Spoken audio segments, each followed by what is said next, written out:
So, Denelda, you write books that aren't easy to categorize. There's fantasy, there's history, there's romance. What do you actually call this genre of writing? I had one editor say that this was magical realism. I think it's science fiction because it could very well happen. And there's romance in it, but I wouldn't say it was basically romance, certainly not steamy. So it's sort of a genre for everyone, I think. It centers around time travel. And Yes. I find time travel, the notion of it interesting because I often wonder, are people fascinated by time travel because they want to witness history or they want to change it? What drew you to time travel as a topic? I'd done quite a bit of genealogy. And having done that, I was fascinated by the how they come alive, how your ancestors come alive to you. And I thought, wouldn't it be wonderful to see my grandfather build the sod cabin and live through all of the things, the wars and just all of the adventures that they had, and to know them as people. I think that's what made me want to flip time. That makes sense. That makes a lot of sense. Now, you've taken your readers to Revolutionary France, Nazi Germany, pioneer America, basically, Denmark in 1722. How do you choose where and when you're going to take your readers to? I'm married to a Danish husband, and I have a Mormon background. So those two things influenced me off quickly. In my latest book, we also go to the Viking Age in Denmark. So have traveled along a ways. We'll pop into Las Vegas because I know Las Vegas, or we'll pop into Florida to dump a body or whatever. But I try and write about things that I have some knowledge about. The great things like Nazi Germany or Revolutionary France or so on. Um, do you find those are harder or easier to write in your stories than, for example, the small village in Denmark? Oh, I don't think there's a difference. You still have to do your research. You still have to know what the people eat, what they do, how they feel, how they've been brainwashed. And it's fiction. So I use the AI a bit to do research. For example, in my book from Germany, a girl comes across in a ocean liner, and I wanted to know what ocean liners had been sunk by torpedoes, German torpedoes. So sure enough, I could find the names of the ships, where they were going, and everything. So So the story is there. You need to find the fact to support it. yes, yeah, yeah. I generally can find the facts. Um, there are also your stories are about family, and family is a really interesting topic because they're about blood family, but also extended family. What have you learned about, and what's your own sense of family ties become through writing these books? Oh, family is women, and my story has an inherited talent to time travel that's shared only by the women. So the bond between mother and daughter. Oh, I can feel the emotion. I have two daughters and two granddaughters, and there's a bond. There's every woman out there is going to know exactly what you're talking about. That bond, was that one of the things that's when you started writing these and started conceiving of these stories that really drove you to write them this way? Well, it's interesting.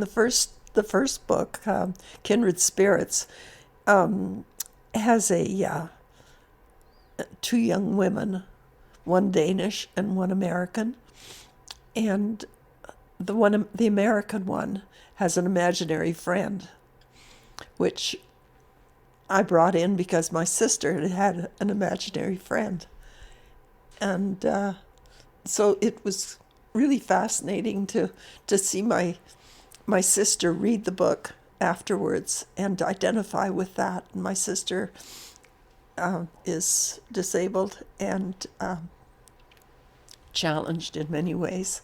So that was special.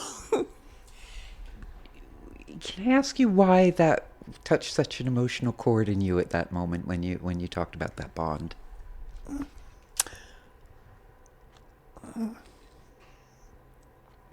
I really don't know. I mean, I do have a bond with men as well. I have a son and a husband, but the bond between women just makes me cry. I get that. I think it's partially, I mean, I guess we talk about the father-son thing in the same way. It's partially, I guess, that your experience of being a woman is you have a sense of what they are experiencing. And when you watch I have a daughter, when you watch them grow, that sense of knowing what they can grow into. Yeah, it's, my daughters now are in their 50s, so for them, they're at the point where they're looking after mom now, and it's an interesting flip. It really is. But I struggle to find the words for this, but I kind of feel like it's everything you've poured into them in their life makes them full enough to look after you at this point. Yeah, they're good girls. I did good. I raised them well. I want to go into another area of your books that I kind of wondered where it came from, and that's the fact that you have a number of LGBTQ plus characters that are just simply woven through the books. And to me, of course, why not? That's life. But a lot of people would think that's unusual and something different. Does that come from a place of advocacy, or where does that come from? Well, it came out of a place of necessity, actually, because the bond is passed from mother to daughter. And I wanted a love interest, but it had to, for them to be one of this kindred bunch, had to be a woman, and yet it had to be a love interest. Thus, you have a love interest with someone who's not of the opposite sex. Was there anything that you approached differently in writing those characters? Not at all. No, I'm totally accepting, and many friends are queer, I think is the expression we use now, and it makes no difference to me. Love is love. Love is love. Love is love. You talked about it a little bit earlier, and we touched on it, because ultimately I think your books are so firmly rooted in what it is to be a woman. And it almost feels like it goes beyond the sense of female empowerment into the entire experience of being a woman. How important was it for you to root the series that way? Every one of my characters, the women protagonists, have an arc, a solid arc. The original girl who becomes the matriarch of the family and starts the big home where they're all living together was a timid, stuttering girl who had no friends, and she just grew and grew.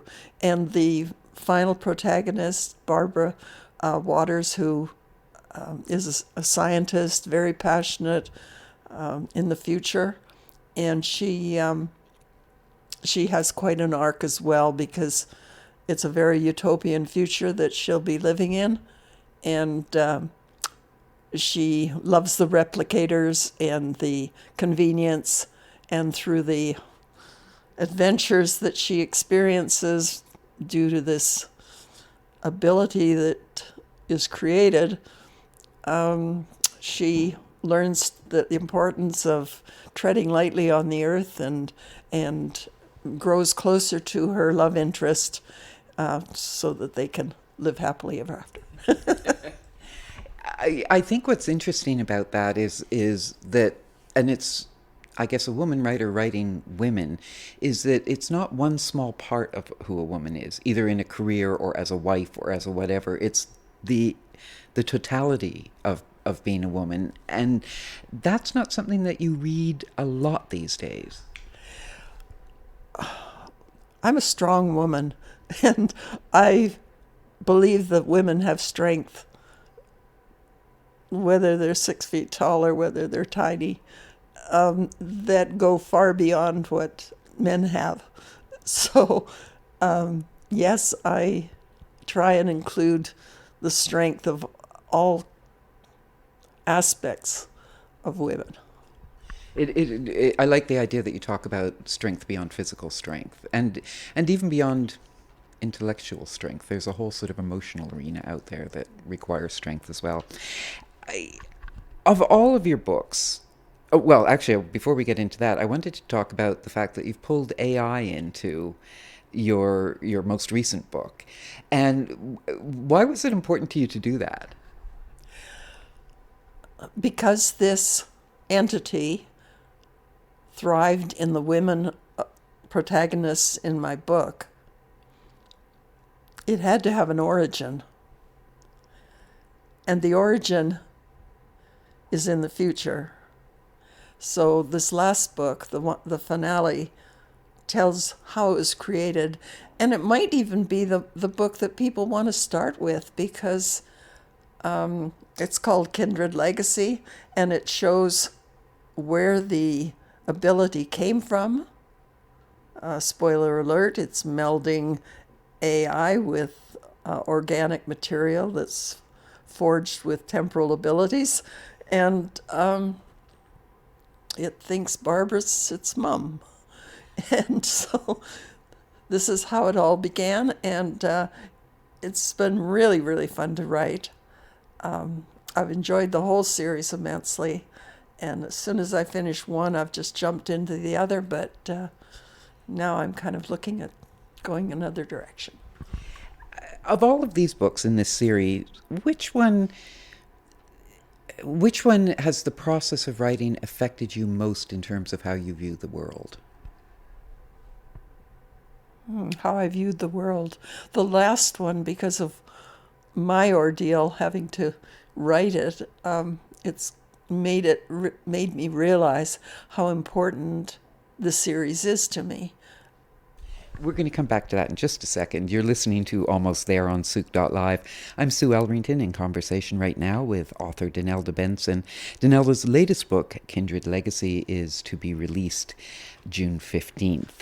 Denelda, you referred to your process and what you've been through in writing this book. Can you tell us a little bit about what's going on in that sense? Well, people of the island might know me as Mary Coots. I played for the Olympic team 7 years. I was on the Canadian national basketball team, and I've had quite an athletic career right up till time of COVID, at which time COVID was just after I had my double mastectomy for my breast cancer. And so that ended my athletic career and my, I what was I going to do now? So I thought, well, I'll just write. And it's been really fun. And when I got to the 5-year mark, about a couple weeks before my 5-year cancer-free prognosis. I went in to see the doctor because I was having some pains, and she said that it had spread to my bones and was throughout my body, and I had 2 months to a year. So I thought, that can't be possible because I have to finish my 6th book. And if anyone knows what metastasized bones are like, they spread the calcium into your blood, which drugs you.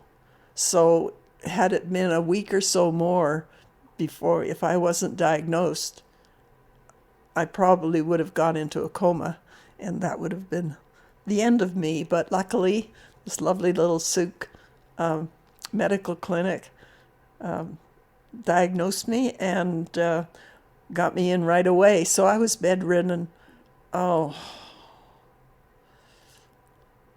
for 3 sets of 3 days in the hospital. And then for January, February, I didn't get out of bed. So that's been my spring. It's been a bummer. It has, and yet you finished a book. I did, and I'd like to put a shout out to the Sooke Collective writers, David and Deborah, who came in and backed me up when I was doing strange things with the last chapter, and they helped me out a great deal. And gave me the support that I needed. So I'm so grateful to those two. What is it that you drew upon to give you the strength to actually finish the book? Because that's no mean feat. I think that the book served me rather than me serving the book, because it was a total distraction. If all I had was an hour in the 11 till 12, that was the only time I could function. I put my laptop on my bed and would work at it. And then I broke my arm. Don't fall, Denelda. That's all they said. Don't fall because your bones are fragile. My bones aren't fragile. I'm nearly 6 foot tall, and I'm as strong as an ox. But no, I fell, and yes, I did break my humerus of my writing hand, and so that made it difficult to peck away with my left hand. But I forged on, and now I can play the piano again and write and type. So I'm recovering, and the doctors are thrilled. The oncologist, who never smiles, said she was thrilled, and let me take my picture with her. So it's all good news. My tumor markers are down, and I think we're doing the right thing. Thank heavens for that. Well, and may it keep going in that direction. You mentioned you were an athlete. I understand you were also a teacher at one point. So there's been a lot of reinvention in your life, or taking on different roles. How does that happen with you? Like, do you just sort of wake up one morning and go, I'm going to go do this today. I'm going to be a writer. I'm going to be a teacher. I'm going to be whatever. Or is it a external circumstances, an internal process? How does that happen? I've always been very good at compartmentalizing and playing whatever role I'm in. If I'm in front of the classroom, I'm in teacher mode. If I'm taking a course, I'm in student mode. And, if I'm looking after the house, whatever it is, I kind of immerse myself into that role. And writing it was fun. And my husband is writing too, so that made it something we could do together. Do you remember when you had the thought, I'm going to be a writer? I used to write poetry, and I wrote a column for the Sportscaster on sports when I was just starting out in my teaching. So I've always put things on paper, but when Paul started writing, and he'd go to these writing retreats, and they'd be such fun, and he'd come back all charged and excited, I thought, I can do that. why can't I do that? I have a master's degree. I can learn how to do it. But even with that said, it's not always easy once you've decided to write for those first words to make their way onto the page. How did you actually, where did you start? Did you just start in the middle of a story, or how did you put it together? Actually, I wrote my autobiography, but it's nothing that I would ever publish because it's not built on themes like a biography should be done. It's built on like I did this and that. Yeah, chronological. So having done that, I realized how you should not write. And you mentioned the writers' retreats, and they make a difference. You went on a cruise recently as part of a writer's retreat. I think most writers would say that you're taking it to a next level here. Yeah, we rented out our suite in our co-housing unit and took off for 2 months. And we spent the whole time writing either in a container up in Cedar or in a big log cabin in Port Alberni or in my girlfriend's downstairs studio in Florida. And then we went on a 20-day cruise, and I asked the cruise director, the group organizer, if we could have a room to write in for my writing group. And I guess they assumed it was going to be a fairly large group, but my husband and I set up our computers there for 20 days and just wrote in a beautiful boardroom. That was Princess Line, shout out. And then spent your evenings wandering the decks and enjoying life. Yeah, we ate too much and we partied a lot. That's the way to do it. Now, this is, as you said, going to be the last of the Kindred Chronicles. Do you have something else in mind you want to write, or do you think you're going to put the pen down?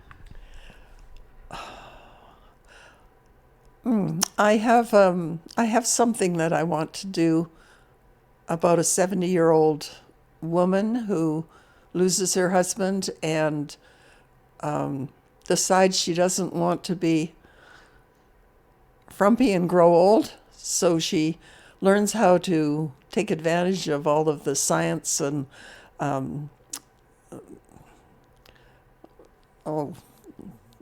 age reversal that's coming up, and she actually does reverse her age, and she goes through a stage of being an athlete, growing younger, going to university, doing her master's, falling in love throughout. It's a romance, and I'm just trying to decide the tense to write it in, because my first series here is all done first person present, which is very gripping, I find. And so I'm working on tense. I'm working on what to include in this story, how steamy to make it. It's a sort of Benjamin Button for the modern age. Yes, but it's built on science. It's not something that's not possible. The rats can do it. Why can't my 70-year-old woman? I think there are a lot of 70-year-old women out there saying, yes, we want to see this happen. You've been through a life-challenging experience, and let's hope that's a past thing. How did that whole time, those moments that you had when you just had nothing but your brain to go around about this, how did that change, or did it change in any way your perspectives on life, or your kind of going over your review of your life, anything like that? Oh, right away. I mean, I just took it as a death sentence, and I thought, okay, I'm cleaning out my drawers. I don't want to leave a mess. So I got my daughter in, my friends in to bag everything that I thought I wouldn't be needing. And now I'm pulling stuff out. But I want to put a kudos to the people here at West Wind Harbor where I live, because the support that I had was just amazing. My husband, who was in shock, has taken on roles that husbands shouldn't have to take on. But the people here also have come in and watered my plants and folded my laundry and massaged my feet and, done a lot of things for me that I'm so ever grateful. I think that's one of the things about Sooke. When you're in trouble, Sooke is there to help. Yes, I think Sooke's very much like that. So I usually end interviews by asking people, particularly authors who never are short of words, what words they want to leave the listener with, having had this little conversation. What words would you want to leave the listeners with? I would like to tell them that time is another dimension, and that we just go along like a river, flowing from one adventure to another. My first adventure in Sooke was 1957, when I moved here in grades 7 and 8, and learned to play basketball in the community hall, Friday night dances up at the Legion, and those adventures are still strong in my mind. And I've returned to Sooke for my final adventures, as far as I can see it now, though I might decide to do something else. Depends. It's a wonderful world we have going into. I have a feeling with you, you never know. I hope to hear of many adventures for a long time in the future. You can join Denelda at the Sooke Public Library Sunday, June 15th for the launch of Kindred Legacy. That event starts at 12:30. Thank you, Denelda. Thank you, Sue.